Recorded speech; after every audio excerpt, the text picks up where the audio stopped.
할렐루야. 우리 배송도 축복합시다. 하나님의 말씀이 성도님의 인생을 이끌어갑니다. 여러분 성경 읽기 잘하고 계시죠? 성경 읽기 꼭 하셔야 돼요. 성령은 어디에 역사합니까? 하나님의 말씀이 있는 곳에, 성령은요 말씀이 있는 곳에 역사를 합니다. 그래서 우리가 꼭 말씀을 읽어야 돼요. 그럼 말씀을 읽으면 다 잘 깨닫냐? 못 깨달아요. 지금 이제 에스라 느헤미야를 읽고 있는데, 제가 2019년도 수요 예배 때 그때 성경 읽고 하던 중에 제가 코로나 백신 맞고 그렇게 힘들어지지 않을 때 제가 아마 이 메시지를 남은 것 같은데, 오늘 제가 다시 한번 하려고 그래요. 왜냐하면 에스라 느헤미야 다니엘서는 같이 연결되어 있는 부분이거든요. 근데 굉장히 이게 복잡해요. 사실은 이게 왜 그러냐면 그때 당시 세계사가 엄청 복잡합니다. 그리고 이제 이 바벨론 포로기, 이때가 굉장히 이제 그 세계 주변 정세가 복잡한 때인데, 그 시기를 지나고 이제 우리는 성경으로서는 이제 중간사라고 그러는데, 이 중간사 역시 또 굉장히 세계 역사에 복잡한 지점이에요. 그래서 사실 저도 이거 공부 굉장히 많이 했던 사람인데도 이렇게 보면서 때로는 우리 성도들은 이거 지금 뭐 그 왕이 그 왕이겠지 지금 다 그러고 읽을 겁니다. 그런데 사실 에스라 느헤미야 안에는 4명의 왕이 나타나 있거든요. 근데 성도들은 아마 한 명으로 주로 생각할 거예요. 그래서 이게 뭔 말인가, 이게 에스더의 남편인가, 또 이런 게 있나, 뭐 이렇게 하면 헷갈리면서 읽을 것 같은데, 그래서 제가 그걸 잠깐 한번 정리를 한번 하겠어요.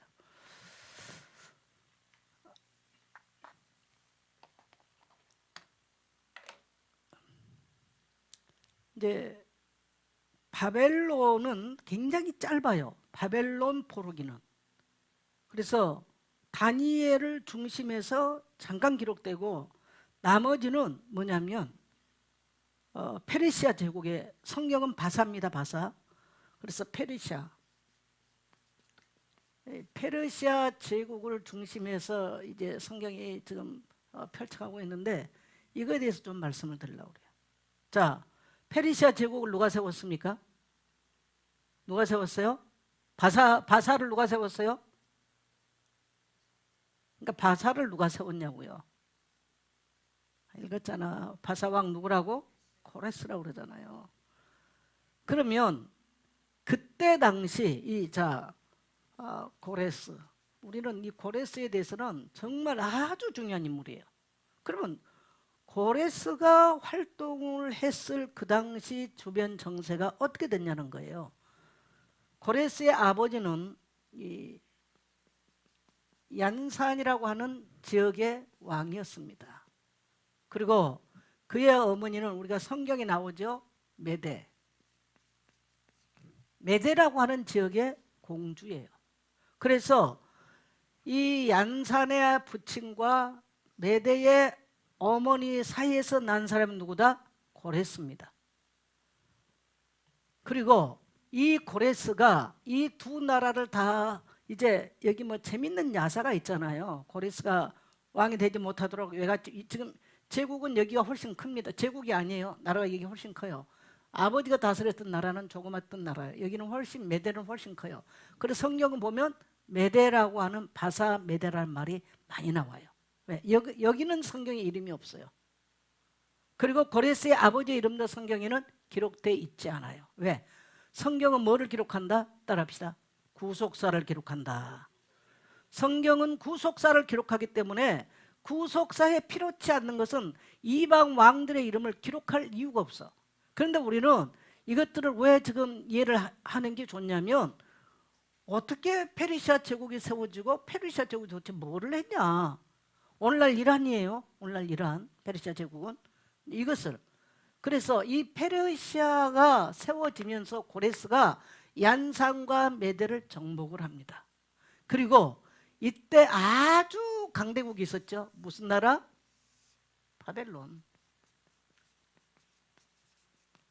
있었어요. 바벨론의 왕이 3명이 나와. 성경은 4명이 기록되는데 그 첫째가 누굽니까? 첫째가요, 느부갓네살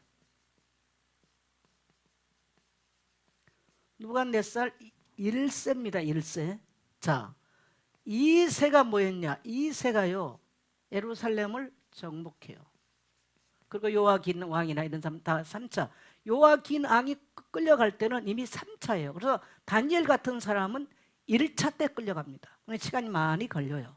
그래서 이세가 아버지 1세가 완전히 아버지 1세 때부터 끌고 가기 시작한데 2세 그러니까 느부갓네살 2세가 완전히 정복을 해요. 그때 끌려간 사람이 요아긴이나 스드기야 같은 사람들이 끌려가는 거예요. 자, 그 다음에 바벨론의 마지막 왕이 누구냐면요 벨사살입니다. 벨사살은 무슨 생각나세요? 메네메네 데베 우바르신, 이게 아주 유명하죠.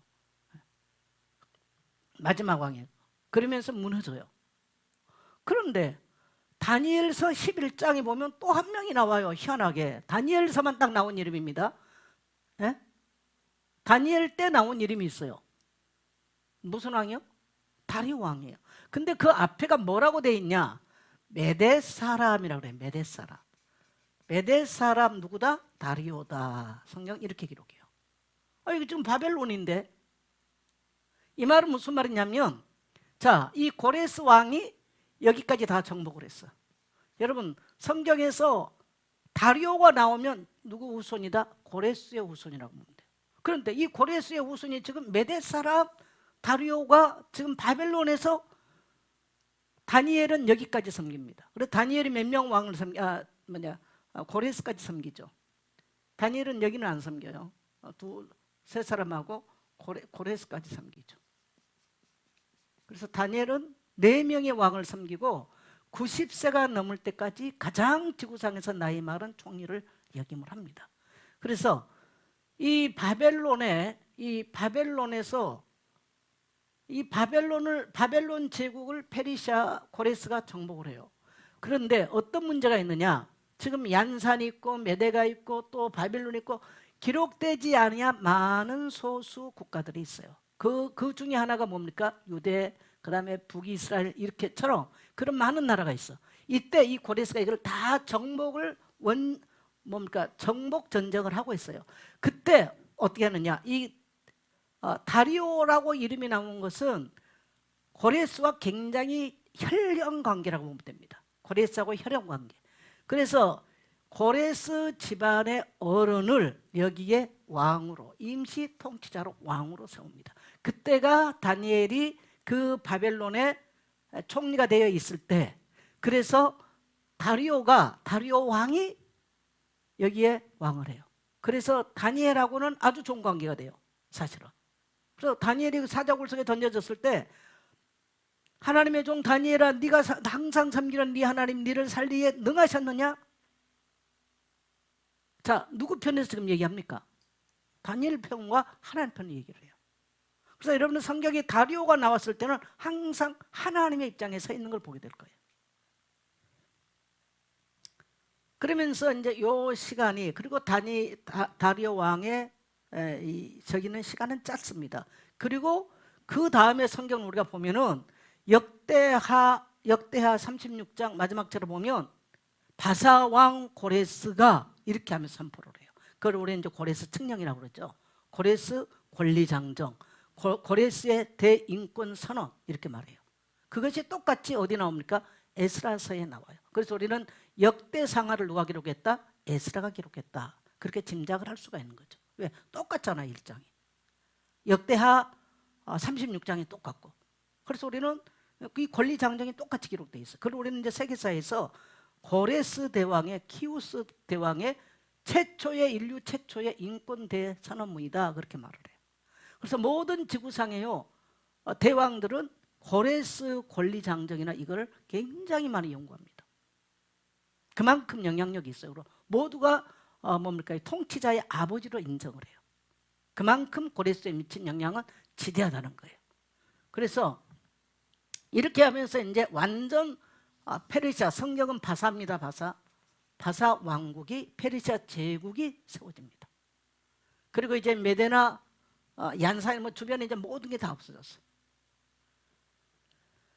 근데 이제 우리가 성경을 읽어보면 좀 어떤 문제가 나오냐면요. 자,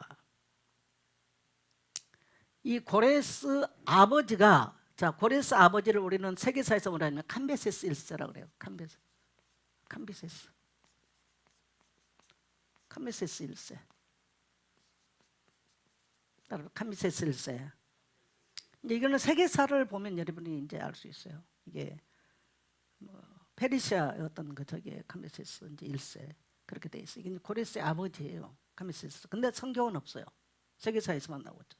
그러나 우리가 이제 뭐 이 성경의 어떤 배경 역사를 공부할 때는 뺄 수 없는 이름이 이제 이것을 우리가 이해를 하고 있는 거죠. 그 다음에 이제 두 번째 왕이 고레스 대왕이라고 그래요. 이게 이제 우리는 고레스 2세라고 그럽니다. 아버지 1세를 인정을 하기 때문에 그래요. 그래서 고레스 대왕, 고레스 2세 그렇게 표현을 하죠. 그래서 이 고레스가 딱 고레스 대왕이 나오면서 뭐합니까?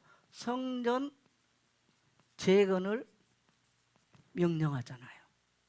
그런데 이미 에레미야를 통해서 고레스라고 하는 사람이 나와서 여호와의 기름 부은 자가 나와서 성전 건축을 명할 것을 이미 예언했어요. 언제? 70년이 차면. 그런데 명확하게 말하면 70년이 아니고 68년 걸려요. 그럼 왜 70년이라 그럴까? 그 페르시아 계산법입니다. 페르시아 계산법. 그럼 왜 여러분 70년입니까? 이스라엘 백성들이 500년 동안 들어갔어요. 안식년을 안 했어요. 이 안식년을 계산을 하면 77에 49, 70년을 안 한 거예요. 그래서 하나님은 법을 선포하면 정확하게 공의롭게 실현합니다. 그래서 500년 동안 이들이 율법을 지키지 않았다는 얘기죠. 그래서 그 땅을 비게 만들어요. 70년 동안 안식년을 70년 동안 몰아서 세게 만들어. 그래서 정확하게 77에 49, 70년이 차니까 이 안식년의 숫자를 채우고 70년이 차니까 그들 돌려보낼 하나님의 계획이 나온 거예요. 그래서 우리는 이방인들이 와서 느부갓네살을 끌고 가는 것처럼 보지만 누구의 섭리? 하나님의 주권과 섭리가 개입하고 있는 거예요. 그래서 구속사다 그렇게 말한 거예요. 그래서 구속사에 없는 사람들의 이름은 아무리 훌륭해도 성경은 기록할 이유가 없기 때문에 빼놨다 그렇게 보면 돼요.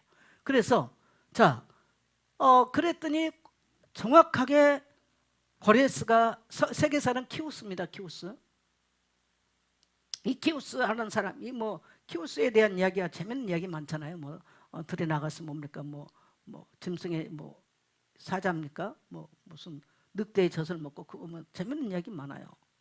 근데 뭐 그런 거는 야사 이야기니까요. 그래서 이제 에스라 1장이나 역대하 36장 이제 같은 이야기들이 나오죠. 근데 이 고레스가 몇 년을 정치를 하냐면요. 30년 정도, 28년에서 30년 정도랍니다. 근데 고레스가 동방 정보를 나가요. 지금으로 말하면 중앙아시아 갑니다. 중앙아시아에 갔다가 고레스가 죽습니다. 그리고 그 아들이 이제 고레스 아들이 왕위를 이어받아요. 그게 어디냐면 에스라서 4장 6절을 보면 아하스로의 왕이라고 나오죠. 자, 에스라 그러니까 뭔가 수에로 네. 에스라 4장 6절. 여러분 아하수에라라는 말은 사람 이름 아니에요. 황제란 뜻이에요. 쉽게 말하면 왕이란 뜻이에요. 우리나라 뭐 상감마, 임금님 하듯이 이건 그냥 명사한 거예요. 그럼 이 사람이 누구냐? 캄비세스 2세예요. 캄비세스 2세. 자, 1세는 누굽니까? 고레스 아버지죠. 캄비세스 2세가 이 아하술의 왕인 거예요. 근데 이 사람이 몇 년 다스리냐면 2년 다스립니다. 근데 이 사람이 이 아하술의 왕이 그래 잠깐 딱 한 번 하고 끝나. 근데 성경은 또 아하술의 왕 이야기가 에스더 전체 나오잖아요. 그러니까 성도는 헷갈린 거지 이게 지금. 그래서 제가 이걸 좀 설명을 하는 거예요. 이 사람이 동방 정복을 나갑니다. 그 어디냐니까 중앙아시아 역시. 그러면 지금 이제 이란 쪽에서 보면 동쪽이잖아요. 동쪽이 어마어마한 이제 큰 이 땅들이 중국까지도 넘어다 볼 수 있는 게 이제 중앙아시아인 거죠. 그럼 밑에는 인도가 있고 뭡니까 이런. 그러니까 늘 동방 원정을 늘 꿈을 꾸는 거예요. 근데 중앙아시아에 와서 있는데 여기에 지금 이 페르시아 제국에 쿠데타가 일어났어요.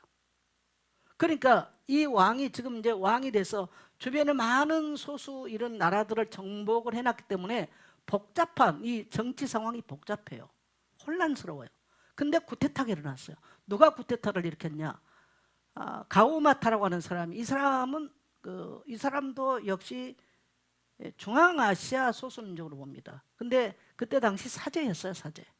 사제였고 이제 이 카메세스 2세의 동생으로 가장을 하고 사람을 속이면서 철저하게 이 혈통을 지금 아키메네스, 이 뭡니까 페르시아 제국은 아키메네스 혈통이거든요. 아키메네스 왕조예요. 그러니까 그 혈통이 돼야 돼요.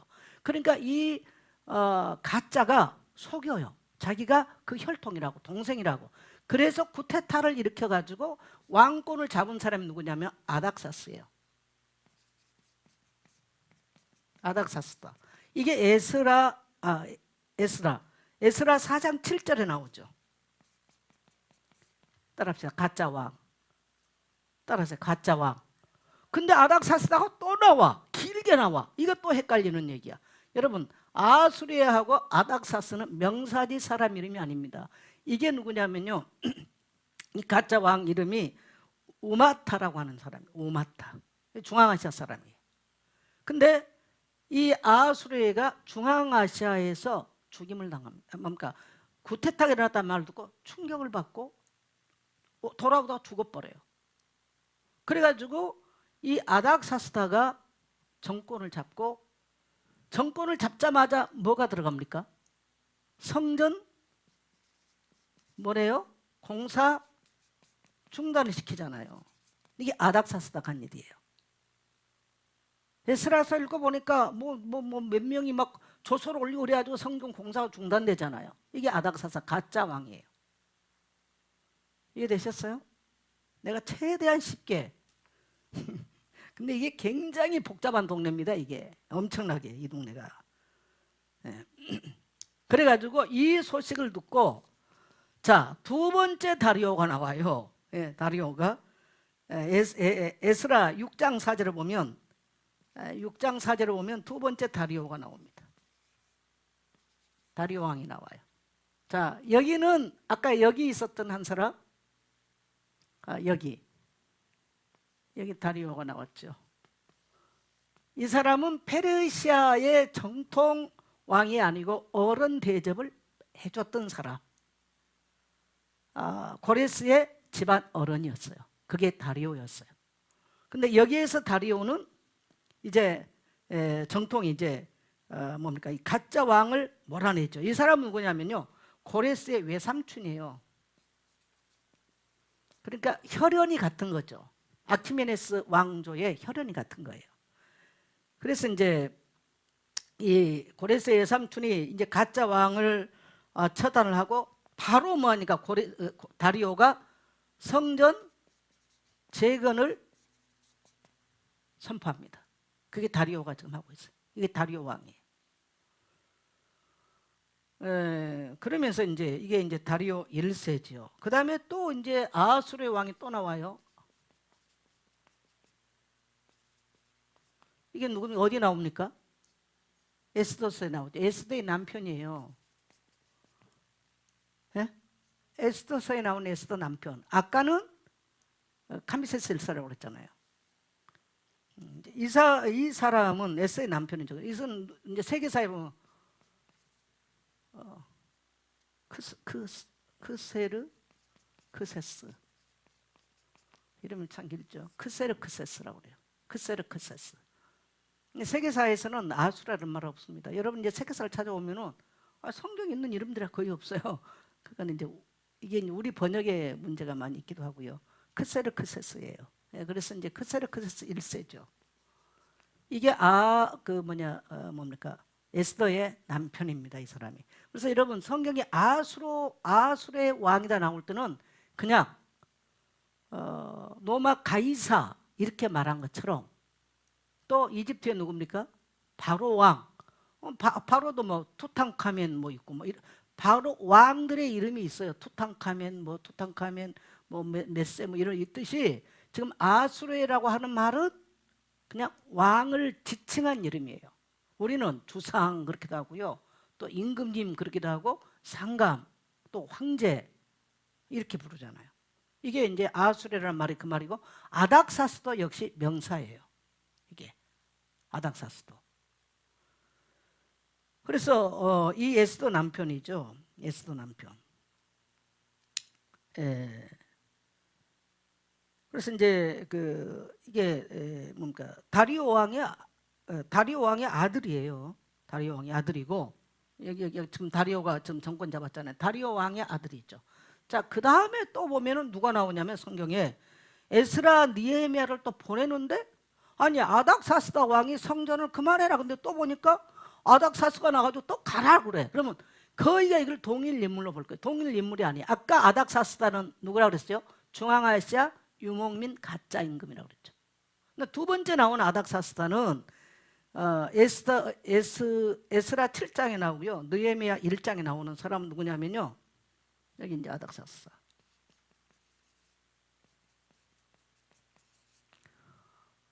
이제 이걸 아스타크세르크세스. 여기 이제 크세르크세스가 아버지예요. 아닥사스다가 그러니까 아수르 왕의 아들이에요. 그래서 이렇게 지금 이제 혈통이 그렇게 왕권이 내려가고 있는 거예요. 그래서 이 아닥사스다 이제 정식으로 1세가 되는 거죠. 아닥사스다. 이 아닥사스다 1세가 느헤미야, 에스라 이런 사람들을 전부 다 올려보냅니다. 굉장히 많은 일을 해요. 통치 기간도 상당히 길어서 41년 통치를 해요. 이 통치 기간이. 그래서 우리는 이제 성도들이 잘못하면 이렇게 생각할 거예요. 70년 포로 생활하고 다 한꺼번에 갔나? 70년 땅 되니까 여기 땅에서 갔나? 아니요. 한 200년 걸려요. 그리고 다니엘 같은 경우는 돌아가지 않았어요. 거기서 끝났어요. 그래서 다니엘의 묘가 어디 있느냐? 지금 이란 땅에 있어요. 에스더의 묘도 이란 땅에 있습니다. 그런데 여러분 이 아수르의 왕, 이게 에스더 남편 크세르크세스, 이 사람은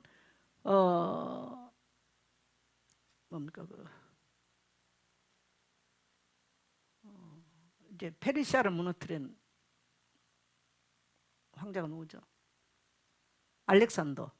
사실 알렉산더보다 더 많은, 물론 알렉산더는 인도를 정복을 했어요. 그러나 이제 아수르 왕도 역시 인도를 정복했어요. 근데 아수르 왕은 인도를 넘어서 구스나 에집트까지 가잖아요. 아까 제가 말을 틀렸네요. 고레스가 이집트 원정,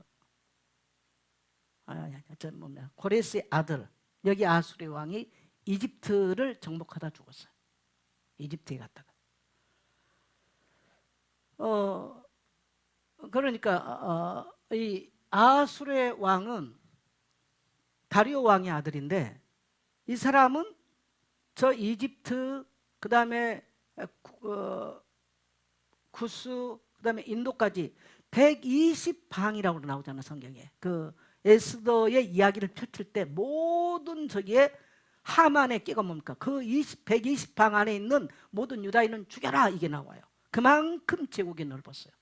그래서 옛날에 제가 터키를 갔을 때 그 이제 역사 해설하는 사람이 뭐라 하냐면 터키 어느 지역이었는데 거기가 수상국이라고 설명을 하더라고요. 그래서 저도 이제 그만큼 그때 이제 터키도 다 그 이란 페르시아 제국 안에 있었으니까 그랬기 때문에 가만히 보니까 그게 아니에요. 지금 이란 땅에 그 수상궁이 거기 있는 게 맞아요. 그래서 이제 이 아수르 왕 때 굉장히 넓습니다. 그리고 유다인들에 대한 굉장히 또한 역시 호의를 베풀고 있잖아요, 지금. 그래서 이 아키메네스 이 왕가가 하나님의 백성들에게 선대하는 걸 봐야 돼요. 이스라엘 백성들을 끌고 가서 처절하게 멸망시켰던 바벨론이 그렇게 오래가지를 못했다라는 거. 그리고 하나님께서 그만큼 처절하게 그들을 징벌했다는 거예요. 그러니까 언제 그들을 징벌하느냐? 하나님의 백성들이 그 바벨론에서 회개하고 돌이키고 그들이 거룩을 회복했을 때. 그래서 바벨론의 고난의 땅은 그들을 성결하게 만드는 방법이었어요. 그러한 연단이 끝나고 회개하고 자복하고 그들이 모든 죄악을 깨닫고 뉘우치고 나니까 하나님은 다른 이방의 왕을 끌어다가 하나님께서 그 나라를 징치하고 하나님의 백성을 다시 예루살렘으로 회복시키더라는 거예요. 따라합시다. 하나님은 하나님의 백성을 끝까지 인도하신다. 그래서 이제 제2의 출애굽은 제2의 탈출기죠. 첫 번째 탈출은 에집트에서, 두 번째 탈출은 바벨론에서 이제 탈출이 일어나는 거예요. 그 다음에 이제 아닥사스다. 이게 이제 아스타크세르크세스 이제 2세가 되는 거죠. 이 사람이 이제 활동을 굉장히 길게 하면서 이제 이렇게 그 많은 느헤미야나 에스라 이런 사람들을요 다 보내요. 그리고 다리오 왕이 이렇게 재개를 할 때 뭐냐니까 국고를 열어가지고요 방해한 거 못하게 만들고요. 우리가 느헤미야서 1장을 보니까 느헤미야가 금식하면서 기도하고 나니까 조서를 써주면서 다 허가장 주잖아요. 그리고 국고를 열어가지고 가서 성전 건축하라고 열어주는 거예요. 그만큼 이 아키메네스 이 왕조가 이 하나님의 백성과 하나님의 전을 건축하는 데 있어서 굉장히 헌신되셨다는 거. 그래서 성경에 에레미야에서도 이 고레스에게 뭘 부었다? 기름을 부은 나의 종이다라고 표현합니다. 그다음에 이제 마지막 우리가 또 하나 느헤미야 이제 우리가 느헤미야를 읽고 느헤미야 12장 22절에 나오는데요. 여기 또 누가 나오냐면 다리오가 또 나와요. 자, 다리오가 몇 번 나왔어요? 3번 나왔죠. 그러니까 여기 그 다니엘서에 나온 다리오는 한 번 나오고 끝났어요. 그러니까 그거는 생각 안 해도 돼요. 근데 여기 있는 다리오 활동이 많고 이제 이 다리오가 끝까지 이제 활약을 해요. 물론 다리오 뭐 3세, 4세도 있어요. 근데 그거는 성경이 없기 때문에 우리가 그거는 할 필요가 없고요. 그래서 이게 이제 느헤미야에서 나오죠. 이 다리오는 이제 느헤미야서 보면 느헤미야 12장 22절을 보면요. 바사왕이라고 나와요. 바사왕 다리오 그렇게 나옵니다. 그러니까 여러분이 성경을 볼 때 메뎃 사람 다리오 그럴 때는 이건 페르시아 제국에 있지만 페르시아 제국 안에 있지만 페르시아가 아니라 바벨론을 통치하고 있었구나. 그렇게 보면 되고요. 바사왕 고레스, 바사왕 다리오 뭐 이렇게 할 때는 페르시아 제국 안에서 이루어진 일들이구나. 그렇게 하면 됩니다. 그리고 메뎃 사람 그러면 메뎃 사람이 지금 바벨론을 다스리고 있구나. 그럼 메뎃 사람 다리오란 말이죠. 그게 다니엘 때 있었던 독특한 이야기입니다. 이제 이렇게. 그래서 바사왕 다리오. 다리오는 누구냐? 다리오는 이 아닥사스다 왕의 아들이에요. 이렇게. 그러니까 이 아닥사스다는 누굴까? 이게 뭔가 아술의 왕, 에스더의 남편의 아들입니다. 그러니까 에스더의 자녀인지 누군지는 모르겠지만 아닐 수도 있어. 아키메네칼 뭔가 이게 왕조로 이어간다면 아닐 수도 있는데 그렇게 이제 이어가고 있다라는 거예요. 이 부분이 상당히 성도들이 이 부분들이 많이 거의가 한 사람으로 인지를 하고 성경을 읽지 않을까 제가 볼 때. 그래서 제가 이 부분을 좀 정리를 했습니다. 그리고 다니엘서를 읽을 때로 또 정리할 부분이 또 한 번 있어요. 주로 이제 다니엘의 그 예언을 보는 어떤 이런 환상의 사건들이죠. 이런 것들을 보면 도대체가 이게 뭔 말인가 그런 것들이 있는데 그때 제가 또 그때도 내가 한번 그때 뭐 해마다 읽을 때마다 할 수는 없고 그래서 또 다 잊어버리죠. 예? 한번 들어본 기억은 나나요?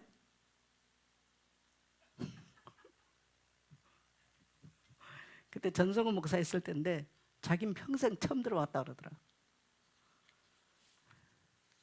예? 세계사 공부 잘 안 하면 잘 몰라요. 이거 성경이 없기 때문에. 성경에도 이걸 깊이 성경을 깊이 연구해 보면 그 말이 갖고 그 사람이 그 사람 갖고 그래. 물론 성도들은 뭐 그 말 갖고 그 사람 상관없이 뭐 오늘의 말씀하고 예? 그렇지 은혜 받는 데는 문제 없어. 그러나 알고 나면 더 감사야. 하나님이 이 가문을 택하셨구나. 따라합시다. 하나님이 이 가문을 택하셨구나. 여러분의 가문도 하나님 나라를 세우는 일에 그렇게 쓰임 받으십시오. 그런 열망이 있어야 돼요. 그래서 언제든지 이 가문을 보면 선한 하나님의 백성의 편에 서서 일을 해요. 근데 이 고레스의 유리한 것은 뭐냐면요. 딱 그 측령. 그래서 이제 우리가 세계사에서는 고레스 측령이라고도 말을 하고 고레스의 권리장정이라고 말을 하는데 인류 최초에 선언한 인권장정이라고 그래요. 모든 민족의 종교와 문화는 자기들 문화와 자기들 종교대로 자유롭게 행하라. 이게 고레스 칙령이에요. 그래서 유다인들은 다 돌아가라. 그래서 종됐던 사람들 다, 그러니까 유대인만 한 게 아니고요, 다 그렇게 했어요. 그게 고레스 칙령이에요. 근데 이제 유다인들은 엄청나게 별난 사람들이잖아요, 이 사람들로. 여러분 70년을 살고 거의 뭐 100년 살면서, 아니 그 나라의 독특한 문화를 지키고 있다? 우리 한국 민족하고 비슷해요. 우리 한국이 그들이 좀 비슷한 거죠. 그러니까 어디 가면요 섞이지 않아요. 유대인들은 2000년 세계 떠돌면서 안 섞이잖아요. 그게 뭡니까? 쇠마교육에서 나오는 거예요. 그게 유대인 사상인 거예요. 철저하게 그들은 이 성경 중심. 그래서 우리가 성경 중심적인 가치관을 가지고 살고 세계관을 가지고 산다? 너무너무 중요한 거예요. 그렇지 않으면 우리는 지금요 세계 영적으로 보면요 완전히 지금 뭡니까? 대혼란의 전쟁 시대입니다.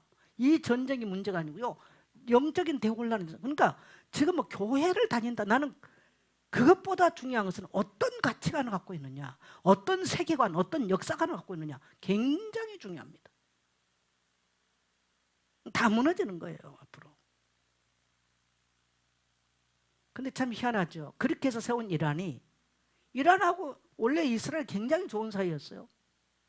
근데 이제 마지막 때 이미 다니엘서 11장에 보면 바사 왕이 뭐 해요?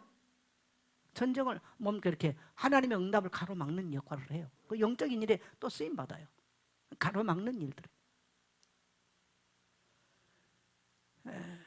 참 그래서 이란이 저게 참 저희 역사에 참 아이러니컬한 게 저 이란입니다. 저게 참. 그래서 앞으로 지금 우리가 이제 나는 지금 중동 전쟁을 굉장히 유심히 지금 보고 있는데요. 여러분 세계를 보세요. 공산주의와 사회주의 사상과 그다음에 이슬람 사상과 동성애 사상이 한 묶음으로 가고 있어요. 근데 우리나라가 지금 거기에 끼겠다고 그렇게 가고 있잖아요. 미국은 그래도 성경적 가치를 가지고 세운 나라인데요. 거기에 등을 돌리고 지금 그렇게 가요. 뭐를 내세우면서? 인권이란 말을 쓰잖아요. 여러분 그거 가짜 인권이에요. 가짜 인권이에요. 그러면서 지금 그렇게 하는데 앞으로 이제 우리가 계시록을 보면은 앞으로 아마겟돈 전쟁 나오잖아요. 이 바사에 이것들이 다 올라간단 말이죠. 다 세계 열왕들을 불러들여요. 그러니까 러시아, 중국 뭐 다 모르겠어요. 언제 있을지 모르지만 한 번 가는 지구의 마지막 큰 전쟁이 있을 겁니다. 그때 다 가는 거예요. 유브라데 강을 다 건너서 올라간다고. 성경 아마겟돈. 성경은 무기또라고 나와 있어요. 무기또 골짜기. 항상 무기또 골짜기는 전쟁이 있었어요. 거기에 한 번 가는 이란을 중심한 큰 전쟁이 있을 거라고 그렇게 성경은 예언하고 있죠. 자, 오늘 이제 여러분 주일 메시지를 내가 3주째 자 복음으로 뭐 삼으라, 복음으로 제자 삼고 제성살하라. 여러분 복음 전도하는 개인, 주의종, 교회, 후손 따라합시다. 절대 망하지 않는다. 그래서 여러분 우리가 지금 에스라서를 읽으면 에스라나 느헤미야 그들이 돌아왔어요. 자기 집 앞에 건축하고 어떤 사람은 더 넓게 하고. 오늘 이 시대에 우리는 무너진 하나님의 장막을 그렇게 힘써 중축해야 되는 거예요. 아멘. 그런 마음이 없다. 내가 크리스찬인가를 정말 생각해 보셔야 돼요. 교회에 앉아있는 게 마지막 때는 그렇게 중요하지 않을 겁니다. 점점점 성도들 주일 예배 뭐 여기 앉아있는 거 점점 없어질 겁니다. 나는 우리 성도님들이 주님 오실 때까지 예배의 자리에서 말씀의 언약을 붙들고 굳건하게 서 있게 되기를 축복합니다. 따라합시다. 무너진 데를 세웁시다. 그래서 저는 에스라서를 읽으면 그런 뜨거운 마음이 와요. 그리고 에스라는 그렇게 성전을 충족, 그들의 이름이 지금 수천 년이 지나도 기록되어 있잖아요. 저와 여러분이 이 땅에 무너진 곳을 세우게 했던 거 주님은 보고 계시고 기록하고 계실 것입니다. 그래서 우리는 때를 얻든지 못 얻든지 우리의 모든 생각, 목적, 교회는요 이 땅에 교회가 무너져가고 말씀이 사라져가는데 뭔 딴 게 필요하겠어요. 여러분 우리 성도들 교회 안에 10군데만 말씀 운동할, 정말 복음 운동하기 위해서 10군데만 일어나도요, 교회 분위기가 달라지고요, 성도의 영적 상태가 달라질 것입니다. 할렐루야. 아멘. 그런 열망을 가지고 여러분 일어나게 되시기를 축복합니다. 저는 지난 선교대회 때 참 많이 은혜를 받았어요. 정말 오랜만에 세계의 교회들과 함께, 또 우리 한국 교회와 함께 하면서 다양한 선교 현장의 정보를 듣고 이러면서 얼마나 감사하던지, 얼마나 감사하던지 다시 마음이 뜨거워지고, 사실 주일 아침에 제가 새벽에 나서 기도하고 메시지를 이제 마무리를 하는데요, 제가 손이 떨릴 정도로 이 마음이 흥분이 되더라고요. 따라합시다. 다시 일어납시다. 김사호 목사님, 그 연세 드신 어른이 선교에 배가를 해라, 가정마다 선교사 파송해라, 그것이 살 길이다. 맞습니다. 맞다고 생각해요. 맞다고 생각합니다. 여러분, 마귀가 들려주는 거 언제든지 도비아, 산발락, 게세미에서 것처럼 그들이 성전 공사 막잖아요. 지금도 이 땅에 하나님의 나라를 세워가는 건 지금도 방해합니다. 세상 사상으로, 무기력으로, 여러 가지 형편사상. 여러분, 그거 들으면 죽어요. 저 같은 경우도 여지까지 그런 형편을 했다면 무슨 선교를 합니까? 아무것도 못해요. 내 밥 먹기도 힘들게 살 거예요. 따라합시다. 우리 하나님이 함께 하십니다. 그래서 여러분, 때를 얻든지 못 얻든지 딴 거 불필요한 여러분 스케줄요 다 조정하세요. 뭐를 밥 먹으러 가는 건 많은데 그걸 못한다, 생각해 봐야 돼요. 여러분의 가족들이 복음을 듣지 못하고 예배를 못 드리는데도 아무 관심이 없다, 생각해 보셔야 되는 거예요. 자, 오늘 따라합시다. 죽게 하듯 하라. 자, 오늘 골로새서 우리가 하는데, 여러분, 성도의 삶이라고 하는 것은 여기 교회에 앉아 있을 때 성도가 아니에요. 우리의 모든 일상의 가정에 돌아가서, 직장에 가서, 사회에 가서, 모든 삶에서 성도는 따라합시다. 그리스도인이어야 한다. 그게 뭡니까? 그 삶의 현장, 가정에서도 남편 노릇하든 아내 노릇하든 자식 노릇하든 부모 노릇하든 직장 가서도 우리는 죽게 하듯 해야 돼요. 교회에 와서만 그리스도인이 되면 안 된다는 거죠. 지금 오늘 사도 바울은 그걸 말해요. 여러분, 바울 서신을 읽을 때 언제든지 바울 서신을 이해를 해야 돼요. 바울 서신은 서론, 앞쪽에서는요, 특히 로마서 같은 경우 로마서 1장 안에 모든 복음의 원리가 들어있어요. 그리고 이 원리를 1장부터 9장까지 원리를 풀어서 설명한 게 로마서예요. 그리고 10장부터 물론 11장까지는 뭡니까? 유대인에 대한 이야기인데, 자, 12장부터는요 16장까지 뭡니까? 열매에 대한, 삶에 대한 이야기입니다. 이게 모든 바울 서신이 그렇게 돼 있어요. 그래서 바울 서신은 그렇게 읽으면 돼요. 그래서 오늘 골로새서 마지막 부분은 뭐에 대한 이야기? 따라서 삶에 대한 이야기다. 여러분, 복음이 들어갔다면 뭐가 바뀔까? 삶이 바뀐 거예요. 여러분, 그 사람의 성질은 안 바뀔 수 있어. 근데 뭐는 바뀐다? 성품은 바뀐다. 성품은 바뀔 수 있어요. 그게 뭡니까? 바울이 갈라디아서 5장에서 명확하게 설명하죠. 오직 성령의 열매는, 성품이 뭘로 나타나? 성령의 열매로.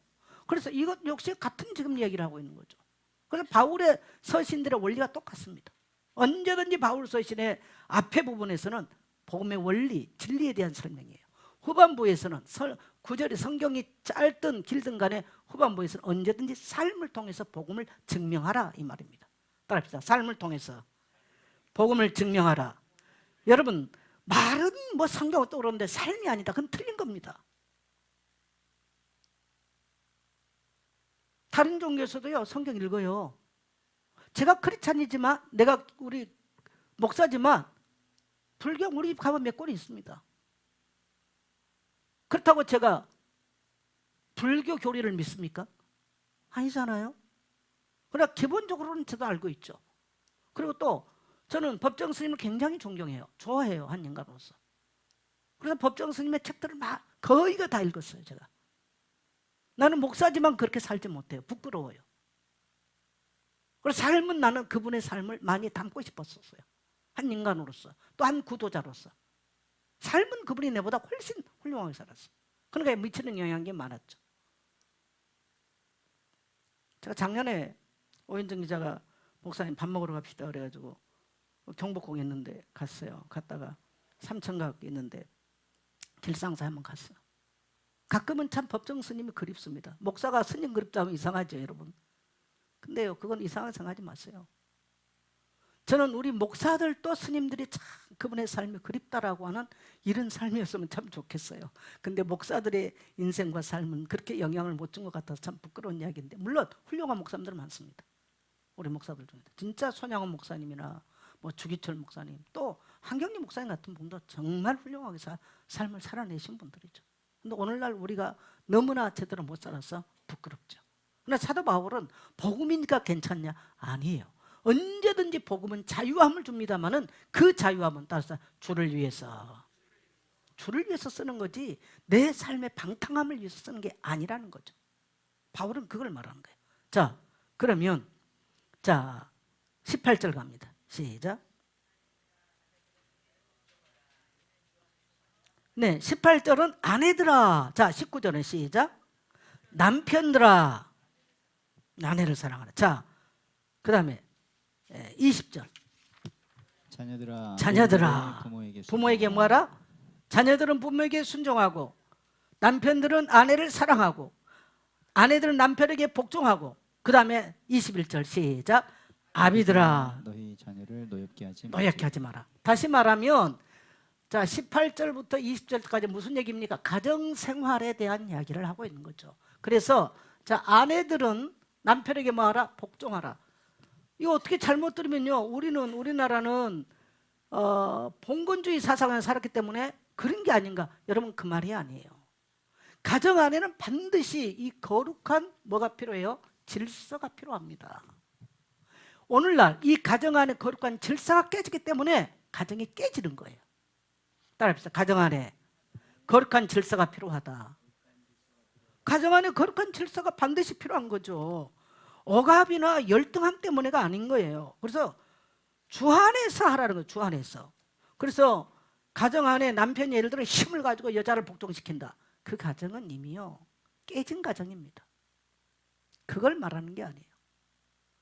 그래서 남편의 영적인 권위를 인정하고 순종해 주는 거예요. 그래서 가정 안에서 철저하게 배울 게 뭐냐? 따로 순종이다. 가정 안에서 철저하게 배울 것은 순종입니다. 이게 지금 오늘 이 네 구절을 합치면 바로 그 말이에요. 네. 가정에는 영적인 질서가 안 생기면, 물론 남편이 뭐 영적인 힘도 없고 그러면 뭐 영적인 영향도 못 미치겠지만, 어떤 현상까지 와버렸냐면요, 남편이 거룩한 영적인 영향력도 못 미치게 돼버리는 상황도 오게 되는 겁니다. 그렇게 가면 안 되는 거죠. 그 다음에 남편들은 뭐 해야 돼요? 남편은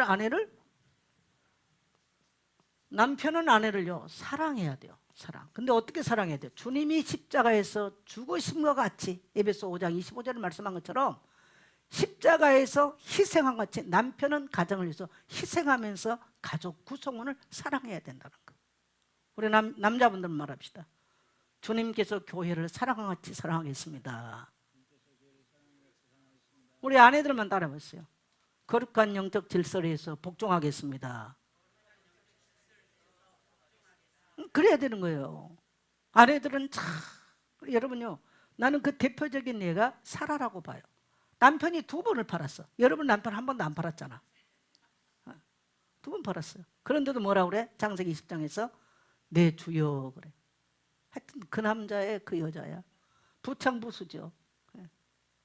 남편이 2번을 자기를 팔아먹었는데도 내 주여 그래. 그게 사랑입니다. 아이고, 여러분 그런 남편 안 따라 살잖아. 한 번도 안 팔았잖아. 그래서 남편들은 정말 가족 구성원을 불쌍히 여겨야 돼. 근데 오늘날 남자들이 불쌍히 여길 힘도 없어. 이게 어떻게 된 속인지. 뭐라고 꼴꼴합니까 이 정도? 뭐라 그랬어요? 사라같이 이뻐야. 또 그게 그렇게 충분히 이쁩니다. 자, 그 다음에 또 세 번째로 뭐가 있어요? 자녀들아. 자녀들은 어떻게 하라고요? 부모에게 순종하라. 여러분, 자, 보이는 부모에게 순종하지 못한 사람 교회 와서 순종될까요? 안 돼요. 여러분, 가정 안에서 순종을 배운다는 것은요, 모든 우리 인생 전체를 두고요, 아주 중요한 얘기입니다. 자, 인간이 하나님께 범장이 뭡니까? 거역이라 그럽니다. 거역. 여러분, 거역의 속성은 누구의 속성? 사단의 속성이에요. 그래서 모든 인간은 거역하고 싶은 본성을 가지고 있어요. 그렇기 때문에 가정에서부터 뭘 배워라? 순종을 배우라는 거예요. 그래서 여러분요, 어린 아이들 특히 이렇게 키울 때, 여러분 커가지고 우리나라는 어렸을 때는 지 맘대로 떠들고 돌아다니게 놔둬요. 언제 잡냐? 커서 잡아. 여러분 커서 잡힙니까? 안 잡힙니다. 언제 잡아야 돼? 성경에서는 언제 잡으라고 그래? 아이 때 가르치라 이 말은요, 그 말 원어적으로 해석을 하면 바늘로 쑤셔 넣으라 이 말입니다. 바늘로 찔러 놓으면 아이들 떠들고 다니는 발라면 푹 찔러 놓으면요 절대 안 떠듭니다. 왜? 알거든요. 그 사당동 우리가 그 최준식 목사님 그 사모님 아이들 둘이잖아요. 그 아이들을 클 때 엄마 옆에 앉아있는데 뭐 어떻게 어른 예배를 다 아이가 앉겠어요. 그러니까 이제 꼼질대고 엄마가 옷핀 가지고 있다가 찔러버리고 그 집 아이들이 소리 내면 그 사모님 또 죽이죠. 그러니까 아주 기절을 하고 옷핀을 찔러놨으니까 그 사모님은 100번 그러고도 남을 사람이야. 그렇게 하면서 아이들 교육에 대해서 엄격하죠. 근데 그걸 논리가 없이 그래버리면 상처가 돼요. 분명하게 부모는요 논리가 필요해요. 왜 네가 그러면 안 되는가? 자, 아이들 알아들을까요? 못 알아들을까요? 개새끼도 알아들어요. 내가 옛날에 과천에서 강아지를 키웠어요. 아마 송교훈 목사 알걸? 강아지 키운 거. 개들이 내가 맨날 걔네들 그 새끼 낳았을 때부터 밥을 갖다 줬거든요. 옆집에 개를. 이것들이 나만 따라다니. 내가 엄마인 줄 알아. 그래서 새벽 기도로 오면 이것들이 새벽 기도 시간이 되면 난리를 치는 거예요. 새벽 기도 가자고. 그럼 오면 이것들이 따라와. 그래 이제 막 뛰어와 버려. 조그만 강아지들니까. 근데 그 큰 길을 건너서 오는 거예요. 그래서 제가 강남 앞에서 설교하잖아요. 절대 교회 안 들어옵니다. 어디 들어오냐? 우리 옛날에 뭐 다 알잖아. 나온 사람이라고 비닐하우스 뒤에 거기 와서 끙끙대. 내 소리가 나면 끙끙대는 거예요. 절대로 교회 안 들어옵니다. 강아지 새끼도 예배 시간에 지가 들어온 자리 알아요 몰라요? 아는 거예요. 희한하게 앞만 들어오라고 해도 안 들어와요. 에? 요즘은 들어온다고? 그러게 30몇 년 지나서 나도 모르겠어 그거에 대해서는. 근데 뭐냐면 제가 그 불황인 사회 갈 때도 우리가 이제 새벽 3시 정도 되면 가서 기도하기 시작하거든요. 그럼 우리 기도실에 있는데 굉장히 이제 겨울에는 추워요. 거기가 산속이니까. 개들이 세파트하고 진돗개가 있어요. 큰 개들이. 절대로 거기 기도실에 안 들어옵니다. 딱 밖에서요. 서리 다 맞고 앉았어. 우리가 아침 기도 끝날 때까지. 그리고 기도 끝나고 아는 척, 이름이 돌이고 이제 하나는 오딘인데 아는 척을 안 하면 지를 아는 척 할 때까지 따라다니면서 발로 긁어. 그래서 아이고 오딘 잘 잤어. 이제 인사하면 그때서 이것들 저기죠. 절대로 안에 안 들어와요. 적어도 제 주변에 있었던 개들은 그랬습니다. 예. 그리고 밥 먹을 때 딱 붙잡고 돌아 하나님께 기도하자 감사기도. 밥 그냥 안 주거든요. 딱 손잡고. 그럼 지낼 때 이러고 있다니까요. 개들도 팔 딱 모아놔요. 그걸 그냥 이렇게 붙잡고 해놨으니까. 여러분 그래서 아이들에게도요 설득, 납득이 필요해요. 논리적으로. 자, 교회는 하나님께 예배하는 곳이다. 그리고 여러 사람이 있는 곳이다. 그걸 또 부모가 또 시키는 거예요. 또 납득시키는 거예요. 계속하는 거예요. 근데 부모가 그 설득을 안 시키니까 얘가 지 맘대로 다니는 거야. 그럼 나중에 이제 부모가 때려. 그럼 얘는 상처받아요. 그렇게 하면 안 되는 거예요. 뭐가 필요해? 논리가 필요해요. 여러분요, 아이들을 어릴 때부터 논리로 아이들을 절제함을 시켜놓지는 못하면 어디 가서든지 무절제해져요. 그래서 교회 안에서 여러분요, 무조건 아이들을 오냐 하지 마세요. 그건 절대로 유익하지 않아요. 그 아이들에게 유익한 게 아니에요. 부모가 한 사람이 논리적으로 교육할 수 있도록 다른 사람은 그 터치를 하면 안 되는 거예요. 그래서 왜 부모들이 자기 키울 때 할머니 집에 안 보낸다고 그러잖아. 왜 그래? 할머니가 버릇없게 만든다고. 왜? 할머니는 뭐해? 오냐오냐 해버리잖아. 근데 부모는 뭐합니까? 논리를 설득하고 안 된 건 안 된다고 절제시키잖아. 근데 할머니는 어때? 냅둬라 그러면서 그냥 다 해줘 버리는 거야. 그러니까 아이들이 버릇이 없어지는 거예요. 버리장머리가. 근데 3살부터 언제까지가? 8까지 간다는 거예요. 그래서 어렸을 때부터 부모에게 순종하는 거. 여러분요, 부모에게 순종. 저는 교회에서 이제 또 심리학도 제가 공부하는 입장이기 때문에 사람들의 형태를 감안해 보잖아요. 부모에게 거역한 사람은 반드시 직장 가도 상사에게 거역하게 돼 있고요. 어느 사회에 가서도 그렇습니다. 제가 이거에 대해서는 많이 수련회 때도 하고 많이 했잖아요, 전에. 거역하는 사람들 쭉 보면 문제가 뭐냐? 아버지의 깊은 상처, 아버지의 부재 이걸 갖고 있어요. 왜? 그 교육을 못 받았거든요. 굉장히 중요해요. 여러분, 우리나라가 기독교가 들어와서 폭발적으로 붕이 일어났어요. 그리고 누가 제대로 가르치지도 않았는데 자기도 굶는데 그냥 좁쌀 갖다 놓고요. 목사들 섬기고요.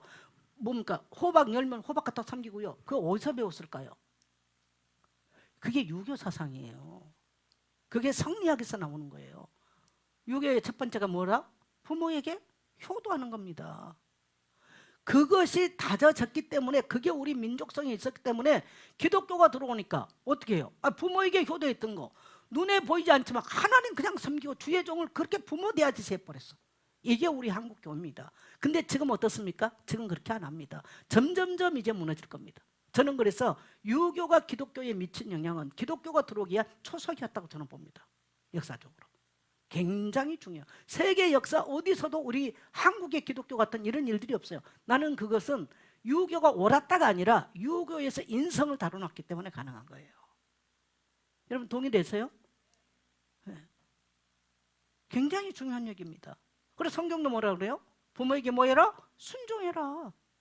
에베소 6장에서는 내 부모를 공경해라. 같은 얘기들이에요. 또 우리가 십계명에서도 내 부모를 뭐 해라? 내 부모에게 부모를 공경해라. 다 같은 맥락 이야기들이죠. 그래서 자녀들에게는 순종을 가르쳐야 돼. 어디 가서든지.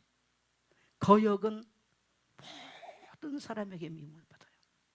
그리고 거역은 사단의 통로입니다. 그건 굉장히 인간의 쓴뿌리예요. 이게. 자, 그 다음에 20절 오면 자녀들아 21절에 뭐예요? 아비들아. 아비들, 아버지들. 잘못하면 이제 아버지들이 언어 폭력을 쓴다든가 뭐 그냥 이 권력을 그 가정 안에 그 작은 구성 안에 권력을 휘두른 게 이제 아비들이 될 수 있어요. 근데 그렇게 하면 안 된다는 거죠. 그래서 부모의 역할은요. 제가 여러분 어린이집 되면 내가 늘 뭘 들고 나왔어요? 활을 들고 나오잖아요. 그럼 보세요. 이 활이 딱 이렇게 있어. 근데 활이 튼튼해야 살을 날리는 겁니다. 근데 이 활이 흔들흔들한다. 그럼 목표 지점을 향해서 살이 날아갈 수 있어요, 없어요? 못 날아가요. 부모의 역할은 시편 127편에 보니까 뭐라? 활이라고 그랬어. 활. 그러면 탄탄한 활을 딱 가지고요. 탄탄한 부모. 자존감도 높아. 잘못된 건 잘못다고 말해줄 수 있고요. 옳은 걸 옳다고 칭찬할 수도 있는 이 탄탄한, 내면이 탄탄한 부모가 자식을 향해서 딱 활을 들고요. 쏜다. 그러면 정확하게 관역을 향해서 날아가는 거예요. 멀리 관역을 향해서. 근데 부모가 그 힘이 없어. 부모가 상처가 많아. 뭐가 결핍된 게 많아. 자녀는 절대로 관역을 향해서 멀리 날아갈 수 없습니다. 그래서 오늘 메시지도 그렇게 써놨어. 부모의 역할은 뭐다? 활의 역할이에요. 그래서 부모가 어렸을 때 자녀가 옳고 그름을 명확하게 가르쳐줘야 돼요. 어릴 때 옳고 그름을 못 가르쳐놔서 신앙에 대해서도요. 네 이렇게 하면 안 돼. 이건 명확하게 가르쳐줘야 돼요. 이걸 남이 이미 터치를 했다. 그건 틀린 거예요. 불신자 아이들은 가르치기 쉬워요. 그러나 이미 예수 믿는 부모의 자녀들은 그거를 못 가르쳤다. 만약에 중직자 자녀들이 그렇다. 굉장히 어려움 당합니다. 그래서 여러분 자녀를 아직 양육을 이제 해야 되는 이런 어른적이라면요. 어릴 때 그 아이가 어릴 때 아파하더라도 명확하게 가르쳐줘야 돼요. 그리고 언행을 절제할 줄 알아야 돼요. 아무 데서나 가서 언어 떠들고. 그래서 우리나라 가장 좋은 교육이 뭐냐 따라합시다. 밥상머리 교육. 나는 밥상머리의 교육은 하버드 교육보다 낫다. 항상 제가 그 말이에요. 여러분 밥상머리에서요. 밥은 어떻게 먹어라? 나이를 먹고 보니까 밥상머리에서 딱 앉은 면을 보니까 그 사람 인성을 다 알겠습니다. 밥상머리에서 먹는 딱 이 사람 이게 딱 보면요. 그 사람 인성이 여러분 식사 한두 번만 딱 같이 해보세요. 그 사람 인성이 거의 드러납니다. 굉장히 중요합니다. 이뇨한이가 우리나라에서 이제 순천에서 성장을 한 사람 아닙니까? 우리나라의 아주 중요한 하버드를 능가한 교육 두 가지. 아림목 교육하고 또 하나는 밥상머리 교육이다. 저도 뭐 이뇨한 만나기 전부터도 알기 전부터 제가 늘 천막 있을 때 한 얘기예요. 우리나라 밥상머리 교육은 하버드 교육보다 낫다. 거기에서 부모가 모든 걸 다 전달했어. 근데 오늘날 그게 없는 거예요. 신발은 꺾어 신지 마라. 맞죠? 밥 먹을 때 소리 내지 마라. 내가 우크라이나 가니까 우크라이나 사사 목사가 내보고 목사님 근데 왜 정문식 목사가 같이 밥을 못 먹겠어? 왜? 그랬더니 이러고 먹는다는 거죠. 자기들로서는 기절할 일이라는 거지. 그리고 제가 뭐라고 말을 하겠습니까? 그걸. 그러니까 사람이 밥상머리에 딱 앉아보면 그 사람 매너 인성 다 나와요. 굉장히 중요합니다. 그래서 아비들아 자녀들에게요 아주 인생의 기초, 아주 인생의 기초, 사회에 나가서 기본하고 살아갈 수 있는 기초를 가정 안에서 가르쳐야 돼. 할렐루야. 말은 예수 믿는다고 말 잘하는데 그런 기본적 삶이나 질서가 안 돼 있다. 그러면 안 돼. 언어도 절제할 줄 알고 삶도 절제될 줄 아는 거. 제가 늘 하는 말도 하나 있죠. 아무리 요즘 뭐 지식이 발달돼도요 최고의 인간의 고퀄리티는 뭐다? 인성교육이다. 제가 그 말 하잖아요. 최고의 고퀄리티는 인성교육이에요. 인성교육이 안 돼 있다. 사람은 좋은데 그 성품을 다루는 이게 안 돼 있다. 그래도 문제인 거죠. 그리고 사람은 누구나 상처가 있을 수 있어요. 근데 상처를 폭발을 하거나 감정을 쏟아내는 거라 또 너무나 자존감이 낮아가지고요 늘 남에게 눈치 보고 상처받고 이렇게 돼버리면 안 되는 거예요. 그래서 사람을 딱 보면 성장기가 어땠는가? 성장기가 뭔가 탄탄한 사람은요 굉장히 자존감이 높아요. 없어도 같지 않아도 조금 못 배워도 자존감이 높아. 근데 그게 안 된 사람은 굉장히 자존감이 낮습니다. 그래서 자존감이 낮다는 것을 뭘 보면 하냐? 그 사람이 어떤 일을 선택할 때 딱 보면 알아요. 자존감 낮은 사람들은 선택이 벌써 틀려요.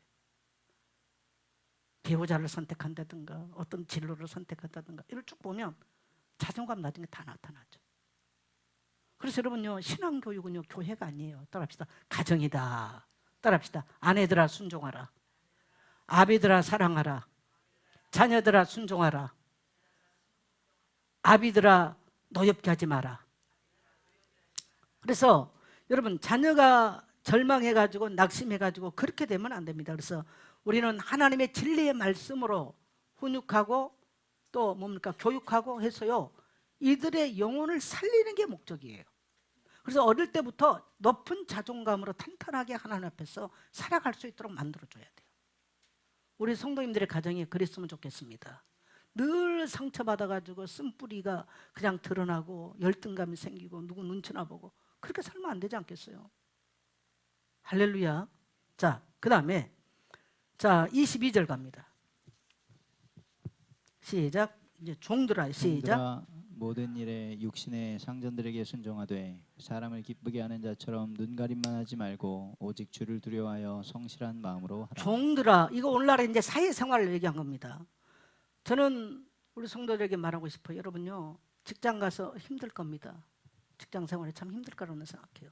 그런데 그 직장 안에도 누가 임재하십니까? 하나님이 임재하고 계세요. 여러분과 함께 하나님이 임재하고 계세요. 그러니까 이 종들이 뭐 이제 직장에서 가정에서 그리스도인은 어떻게 할 거냐? 직장에서 그리스도인은 어떻게 할 거냐? 여러분 직장에서는 대충 농가인이 뭐 주인이 보지 않으면 대충 해버리고 이렇게 되면 안 된다는 거예요. 그 직장의 진정한 주인이 누굽니까? 하나님이십니다. 그래서 우리 그리스도인들은요, 누가 보든 안 보든 간에 내게 주어진 그 시간을 따라합시다. 죽게 하듯 하라. 정직해야 돼. 시간을 다루는 일, 직장 가서 시간을 다루는 정직해야 된다는 거예요. 굉장히 중요한 얘기예요.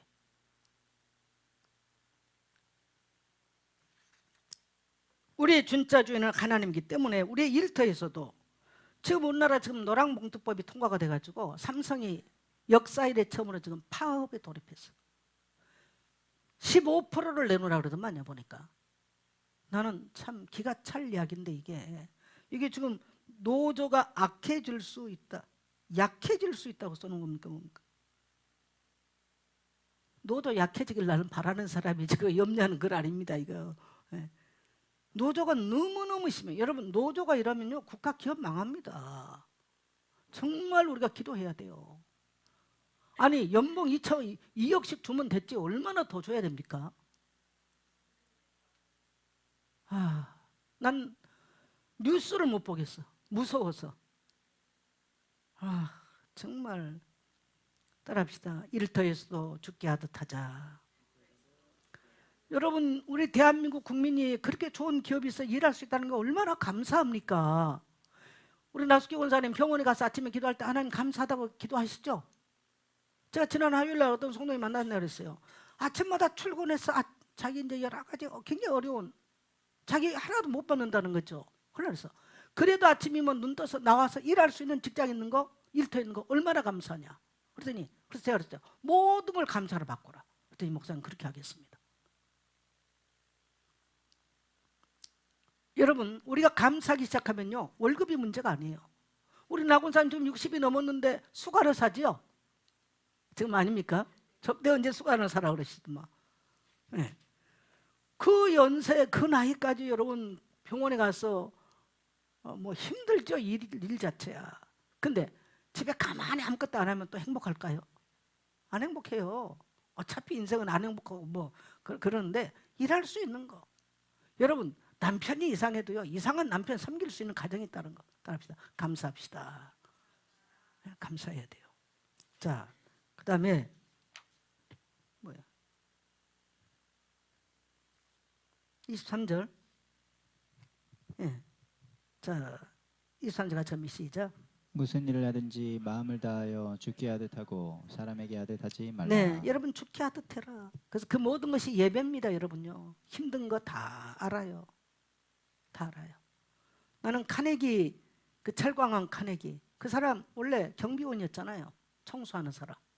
그런데 늘 카네기가 보고 있었어.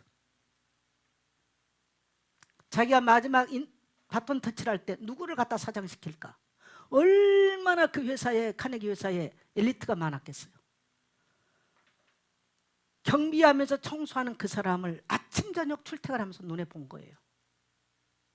그 사람이 시간을 어떻게 쓰고 있는가, 어떻게 자기 시간에 일하고 있는가, 그 사람을 불러드리는 겁니다. 그게 유명한 일 아니겠어요? 아시죠 여러분? 나는 배운 게 없어 못합니다 그랬더니 이 회사 안에는 공부 많이 하는 사람만 있으면 부리면 된다. 맞습니다. 여러분, 사람도 보고 있고요 하나님도 보고 계세요. 절대로 공짜 없어요 인생. 절대로. 믿으시면 아멘 합시다. 이게 우리 그리스도인들의 삶이어야 된다는 거예요. 자, 24절 갑니다. 시작. 이는 기업의 상을 주께 받을 줄 아나니 너희는 주 그리스도를 섬기느니라. 우리가 상을 누구에게 받아요? 주께로부터 받아요. 주님께서 반드시. 그래서 제가 늘 동에서 뿌리면 어디서 받는다? 서에서 걷는다. 동에서 뿌리면 서에서 걷는다. 저도 요즘 가끔 저를 도와주는 사람들 보면요, 사람은 자기가 뿌린 데서 뭔가 걷고 싶은 생각이 있어요. 근데 하나님은 그렇게 하지 않아요. 참 놀라워요. 너무 감사해요. 자, 25절 갑니다. 마지막 시작.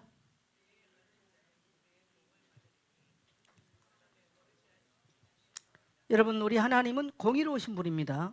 우리가 불의를 심었다, 불의의 열매를 맺을 것이고요. 그래서 여러분, 악한 재물은 절대 취하지 마세요. 악하게 남을 속이고 내가 땀 흘려 하지 않고 재물 취하는 거 하지 마세요. 그건 반드시 반드시 안 좋은 열매를 언젠가는 맺게 되어 있습니다. 따라합시다. 하나님은 공의로우시다. 나는 이 말씀을 준비하면서 어젯밤에 이제 오늘 상이 나서 멀리를 가야 될 것 같아서 전화 받자마자 왕강선을 전화 받자마자 메시지를 준비를 하고 이 메시지를 가만히 마지막을 보면서 다윗의 30편 35장이 기억이 났어요. 한번 우리 읽어봅시다. 제가 참 좋아하는 말씀인데 자 같이 가면 37장 25절 시작. 내가 어려서부터 늙기까지 의인의 버림을 당하거나 그의 자손이 걸식함을 보지 못하였도다. 보세요. 다윗이 얼마나 어려움을 많이 당했습니까? 버림을 받고 쫓겨다니고 피난당했지만 다윗의 인생 결론의 고백이에요. 자, 내가 어려서부터 봤다 늙기까지 의인이 그렇게 많은 어려움을 겪고도 답시다. 버림받지 않는다. 의인의 후손은 걸식하지 않는다.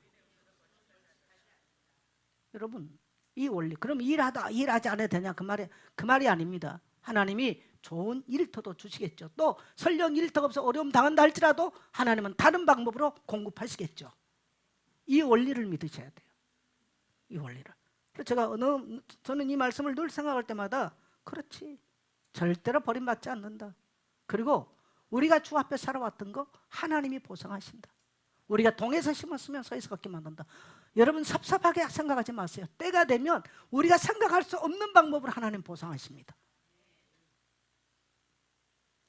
그래서 우리의 삶의 영적인 원리가 여기에 드러나고 있죠. 결코 의인의 후손 망하지 않습니다. 여러분요. 하나님은 지위, 신분, 조건이 아니라요 각 사람의 행위의 중심을 보고 계십니다. 자 결론 갑니다. 우리의 삶은 뭐다? 예배죠. 어디든지 예배요. 수요 예배 당 와서만 아니라 따라합시다. 어디선지 예배다. 그래서 로마 12장에 너는 이 세대를 본받지 말라. 우리의 삶이 산채물이라는 거죠. 네. 자 그래서 같이 읽습니다. 시작. 가정에서 일터에서 사람과의 관계 속에서 무엇을 하든지 죽게 하듯 하라. 그때 우리의 삶은 평범한 일상이 아니라 하나님께 드리는 거룩한 예배가 될 것이다. 아멘. 따라합시다. 죽게 하듯 삽시다.